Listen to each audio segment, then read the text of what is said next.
Olá, pessoal! Esse é o nosso sexto encontro da série Meditações em Provérbios e o nosso assunto de hoje é a mulher sensata. Eu acredito que todas nós desejamos ser mulheres sábias, mulheres sensatas, e o livro de Provérbios nos ajuda nessa caminhada. O capítulo 3 do livro de Provérbios traz exortações da própria sabedoria para nós, um lembrete maravilhoso dos benefícios que representa para a nossa vida poder viver com sabedoria, com sensatez. Por isso eu te convido a abrir sua Bíblia em Provérbios capítulo 3. Olha bem o que diz do versículo 13 ao versículo 18. Lembre que são palavras da própria sabedoria nos mostrando, nos lembrando, nos chamando a atenção de como é benéfico para nós vivermos com sabedoria. E diz assim: feliz o homem que acha sabedoria e o homem que adquire conhecimento, porque melhor é o lucro que ela dá do que o da prata, e melhor a sua renda do que o ouro mais fino. Mais preciosa é do que pérolas, e tudo o que podes desejar não é comparável a ela. O alongar-se da vida está na sua mão direita, e na sua esquerda riquezas e honra. Os seus caminhos são caminhos deliciosos, e todas as suas veredas, paz. É árvore de vida para os que a alcançam, e feliz são todos os que a retêm. São palavras que a sabedoria nos dá para nos lembrar de como é importante viver com sabedoria. Ela fala de felicidade e paz, algo que todas nós desejamos intensamente, profundamente. Nós queremos ser felizes, nós queremos viver em paz. Todos os encontros que tivemos até agora, nós tratamos de vários assuntos e todos esses assuntos foram desenvolvidos para nós chegarmos nesse encontro de hoje, nesse tema de hoje. Nós começamos pensando sobre o clamor da sabedoria, o desejo que ela tem de ser alcançada, de ser adquirida. Para quê? Esse clamor tem a ver com o colocarmos em prática na nossa vida, no que diz respeito a tudo que falamos, fazemos dentro dos nossos relacionamentos. Viver com sabedoria tem a ver com isso, tem a ver com as palavras que usamos, com as ações que fazemos, no meio dos relacionamentos que temos no nosso cotidiano. Mas nós vimos no nosso último encontro que muitas vezes nós temos dificuldade nessas três áreas por causa de um problema sério e grave que há em nós, que é o orgulho, a soberba, a presunção. Vimos também que é um pecado difícil de ser reconhecido, de ser admitido, mas nós entendemos que para a gente conseguir verdadeiramente alcançar sabedoria, precisamos trilhar um caminho de humildade. Viver com sabedoria, viver com sensatez, tem a ver com ser humilde, tem a ver com não ser arrogante, não dar prioridade ao nosso ego. E essa é uma caminhada longa, é uma caminhada difícil que exige trabalho, que exige perseverança. Quando nós pensamos em como queremos ser mulheres sábias, mulheres sensatas, nós vemos que isso, apesar de ser um desejo verdadeiro no nosso coração, é algo muitas vezes difícil de ser colocado em prática. É interessante que o livro de Provérbios, ele traz para nós vários ensinos e muitos desses ensinos vêm baseados em contrastes do que é bom com o que é ruim, resultados daquilo que é bom com os resultados daquilo que é ruim. Alguns provérbios aparecem nesse livro para nos falar sobre essa mulher sábia, sobre essa mulher sensata, e eu gostaria de trazer à sua memória dois desses provérbios que estão muito relacionados no texto ao relacionamento conjugal, mas os princípios que ele traz, que esses provérbios trazem, são aplicáveis em qualquer relacionamento. Por exemplo, o primeiro deles está no capítulo 14 de Provérbios, ele fala de algo muito conhecido nosso, um versículo muito falado, que é: a mulher sábia edifica a sua casa, mas a insensata com as próprias mãos a derruba. Edificar e destruir, construir e derrubar. Poder que há no nosso comportamento, na nossa postura. Tudo depende se somos sábias ou se somos insensatas. Nenhuma de nós deseja derrubar a própria casa, destruir a própria casa. E quando falamos em casa, não estamos falando em edifício, mas falamos na nossa família, no nosso lar. É verdade que esse texto tem a ver com esse contexto, né, de relacionamento conjugal, mas ele é aplicável em qualquer relacionamento que nós temos. Nós demonstramos sabedoria quando somos aquelas que edificam, que constroem, quer seja no relacionamento conjugal, ou então com os filhos, com familiares, às vezes no contexto profissional, social, eclesiástico. Que tipo de mulher que nós somos? No nosso primeiro encontro nós falamos muito sobre isso, né? O jeito de ser mulher dos nossos dias. O que nós desejamos é ser mulheres sensatas. Quando nós vemos, por exemplo, esse texto que fala sobre a mulher sábia que edifica e a insensata que derruba, nós paramos para pensar o quanto isso tem sido uma realidade na nossa vida. Nós mais edificamos do que derrubamos ou nós mais destruímos do que edificamos?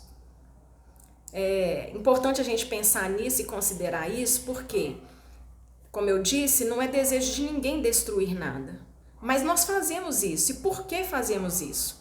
Tem tudo a ver com o nosso orgulho, com a nossa soberba, algo que conversamos muito na semana passada. E aí a gente fica pensando, né, que essa ideia do edificar, de construir, está muito ligada a decisões que tomamos em situações que nós experimentamos, em situações que nós vivemos. Quando falamos em construir e edificar, está totalmente ligado ao que falamos, ao que fazemos, como nos portamos nos nossos relacionamentos. Tem a ver com o quanto que nós lutamos para ser mulheres pacificadoras, mulheres que dão um bom exemplo, mulheres que têm bons conselhos, mulheres que são amáveis no trato. Então, que tanto nós, ao lidarmos com as pessoas no nosso dia a dia, por meio do que falamos e do que fazemos, demonstramos esse empenho em edificar, esse empenho em construir os ambientes em que estamos, os relacionamentos que nós temos. Mulher sensata, mulher insensata, mulher sábia, mulher que não é sábia. Tem a ver com essa capacidade, com essa habilidade que nós temos de exatamente ser agentes que promovem a paz onde nós estamos. E isso tem muito a ver com deixar de lado muitos gostos, vontades, ideias, pensamentos, abrir mão de algumas coisas para podermos exatamente promover essa paz, nos tornarmos essas mulheres que são conciliadoras, pacificadoras. Mas é interessante que tem um outro texto, está no capítulo 21 de Provérbios, que fala algo que é até assustador e, na verdade, ele aparece não só no capítulo 21, mas em dois outros lugares em Provérbios, que diz algo também ligado ao contexto de relacionamento conjugal, mas aplicável em qualquer relacionamento. Ele diz assim que melhor é morar numa cidade deserta do que na mesma casa com uma mulher rixosa e iracunda. É muito forte esse versículo, porque ele diz que é melhor viver sozinho e sem ninguém, distante de tudo e de todos, do que viver com uma mulher que demonstra insensatez, falta de sabedoria, porque é rixosa e iracunda. Está sempre movida por sentimentos de raiva, de indignação, muita agitação e sempre pronta para brigar, murmurar, reclamar e ao mesmo tempo rixosa. É aquela que causa intrigas, problemas, conflitos, discussões, coisas sem fim que trazem para nós muito sofrimento, muita angústia, e não só para nós, como para as pessoas que nos cercam. O texto de Provérbios, como eu disse, falou desse marido que prefere então morar num lugar deserto do que com essa mulher. Mas isso se aplica a qualquer um dos nossos relacionamentos. Como nós nos sentimos quando nos relacionamos com pessoas iracundas e rixosas? O nosso desejo normalmente é nos afastarmos dessas pessoas. E quando nós é que somos essas pessoas rixosas e iracundas?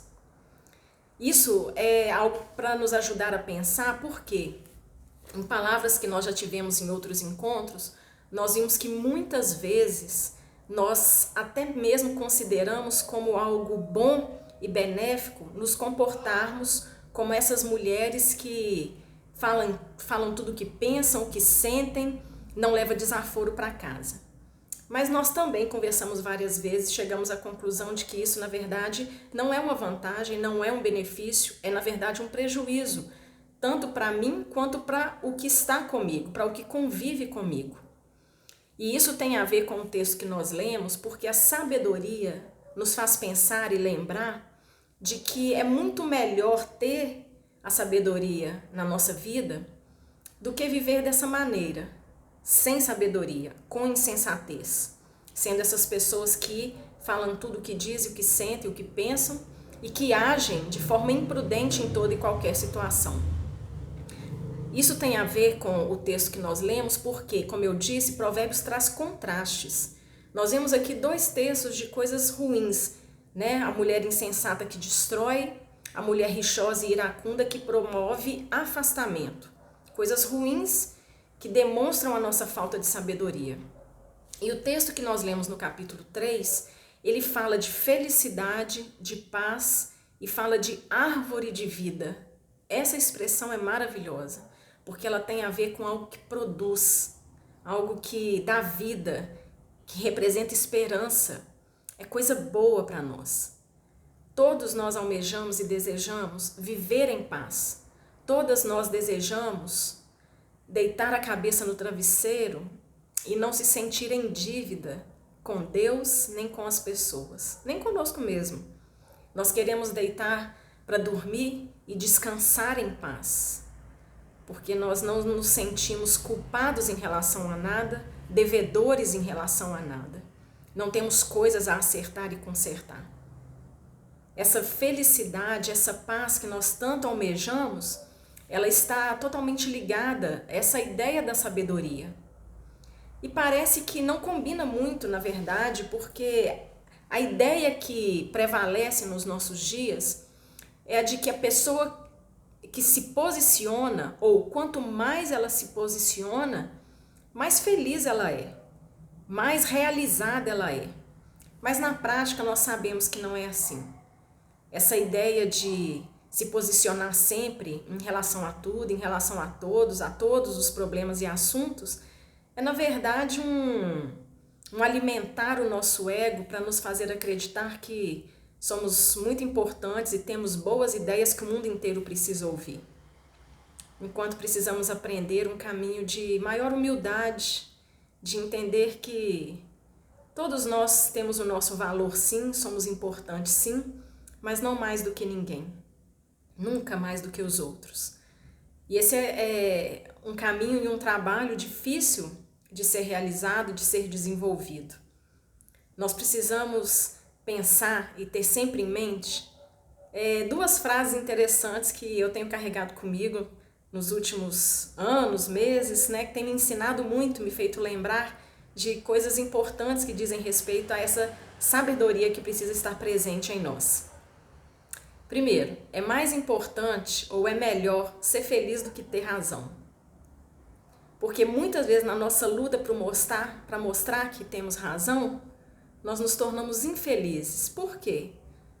Porque estamos tão afoitos para mostrar a nossa verdade que rompemos relacionamentos, que criamos problemas muitas vezes difíceis de serem resolvidos, e isso traz infelicidade, isso traz tristeza. E aí a outra frase muito comum, que tem me acompanhado e me feito pensar muito, está totalmente ligada a isso, que diz assim, que é necessário perder para ganhar. Muitas vezes quando nós perdemos algumas coisas, na verdade nós estamos ganhando. Por exemplo, em meio a uma discussão, perder nessa discussão intencionalmente, no sentido de abrir mão das suas ideias, dos seus pensamentos, não no sentido de você ser convencido pelo outro, de mudar de ideia, não. Mas de decidir pela paz e pela conciliação, você está aparentemente perdendo, mas na verdade você está ganhando. Está ganhando paz para o seu coração, para a sua vida, está ganhando paz no seu relacionamento, está podendo voltar para casa tranquilo, descansado, de que na hora que esteve ali lutando pelos seus argumentos, não ultrapassou os limites, não extrapolou. Por isso, quando nós pensamos nesse assunto, nesse tema sobre a mulher sensata, Nós precisamos lembrar que esse caminho a ser desenvolvido e a ser trilhado, ele vai na contramão do mundo de hoje. Ele não combina muito com tudo que se defende nos dias de hoje. Muitas ideias que têm prevalecido, na verdade, elas nos ajudam a ser mais insensatas do que sábias. Não é o caminho que nós queremos. Não é o resultado que nós desejamos alcançar. Porque, como a sabedoria bem nos alertou aqui, o que nós desejamos é felicidade e paz. E para sermos felizes e estarmos em paz, precisamos ser sábias, precisamos ser sensatas. Pense muito bem em uma coisa. Muito mais do que mulheres bonitas, diplomadas, com carreira profissional, com bens, o mundo precisa de mulheres sábias e sensatas. Porque a ausência delas tem trazido muitos problemas para as famílias e, consequentemente, para a sociedade. Muito estrago tem sido feito porque, em nome de buscar uma posição melhor, em nome de buscar o empoderamento tanto dito, mas que traz verdades contraditórias à palavra de Deus, nós temos derrubado a nossa casa, a nossa família, a nossa igreja, a nossa sociedade. Como queremos nos apresentar diante de Deus em relação a tantas missões que Ele nos deu no que diz respeito à nossa família, à nossa igreja, às pessoas que convivem conosco no trabalho, na vizinhança? Como nós nos apresentaremos? O que teremos a dizer a Deus quando Ele quiser nos ouvir sobre o quanto fomos sensatas na nossa vida e nos nossos relacionamentos? Eu penso muito sobre a prestação de contas que vai haver. Ela não vai ser fácil. Ela não tem a ver com a nossa salvação. Ela não tem a ver com deixarmos de estar com Deus eternamente. Mas é uma prestação de contas que tem a ver com aquela palavra que Deus há de nos dar no final, em nos considerarmos servos bons e fiéis ou não, o mau e negligente. Nós queremos ser mulheres sábias e sensatas, acima de tudo, para a glória de Deus. Mas queremos ser sábias e sensatas para o nosso bem e também para o bem de todos os que nos cercam. Pensar sobre essa sabedoria que queremos demonstrar na nossa vida tem a ver com considerar tudo que nós já falamos em nossos encontros, entender que essa sabedoria ela é refletida por meio de palavras adequadas, de ações prudentes, de construção de relacionamentos saudáveis, que tem muito a ver com um caminho de humildade que trilhamos. Nós queremos ser mulheres sensatas, mas não é possível que isso aconteça quando não conseguimos abrir mão de muitas coisas. Nos relacionar tem a ver com isso, porque eu não sou sozinho neste mundo e não tem como, ao conviver com pessoas, eu querer fazer prevalecer apenas o que eu penso, o que eu quero e o que eu gosto. Por isso tem a ver com abrir mão. Por isso tem a ver com perder para ganhar. Por isso tem a ver com felicidade e paz. O caminho contrário disso nos leva à destruição e tristeza. E não é o que nós queremos para a nossa vida. Agora, uma coisa interessante para a gente pensar. Conseguirmos alcançar esse estado de mulher sábia, sensata, ele é um trabalho de uma vida inteira, por isso exige perseverança, por isso exige disciplina. Só que é algo alcançado não por força. Nós não conseguimos ser sábias à força. Nós não conseguimos ser sábias por meio de técnicas aprendidas. Para a gente conseguir ser mulheres verdadeiramente, genuinamente sábias e sensatas, há um segredo. Há um segredo revelado, na verdade. Ele não é oculto, não é escondido. Mas ele é aquilo que precisamos saber para que possa acontecer. E esse é o nosso assunto da nossa próxima semana, o nosso próximo encontro. Por isso eu gostaria que durante essa semana você refletisse muito bem em tudo que nós consideramos até agora. O tema Mulher Sensata tem a ver com todos os outros temas que nós já falamos e, acima de tudo, tem a ver com uma vida de humildade. Que tanto nós estamos dispostas a sermos humildes para então sermos sábias. Quanto mais humildes, mais sábias. Quanto mais sábias, mais felizes e mais viveremos em paz. Agora, como conseguir alcançar essa realidade na nossa vida? Nos encontramos semana que vem para falar sobre isso então. Será o nosso último encontro da nossa série Meditações em Provérbios. E o meu desejo é que, assim como eu, você também seja ricamente abençoada e desafiada a colocar como meta, como objetivo na sua vida, adquirir essa sabedoria que clama pelas praças, para o seu bem, para o bem dos que convivem com você, mas para a glória de Deus também. Até semana que vem, um abraço, uma ótima semana.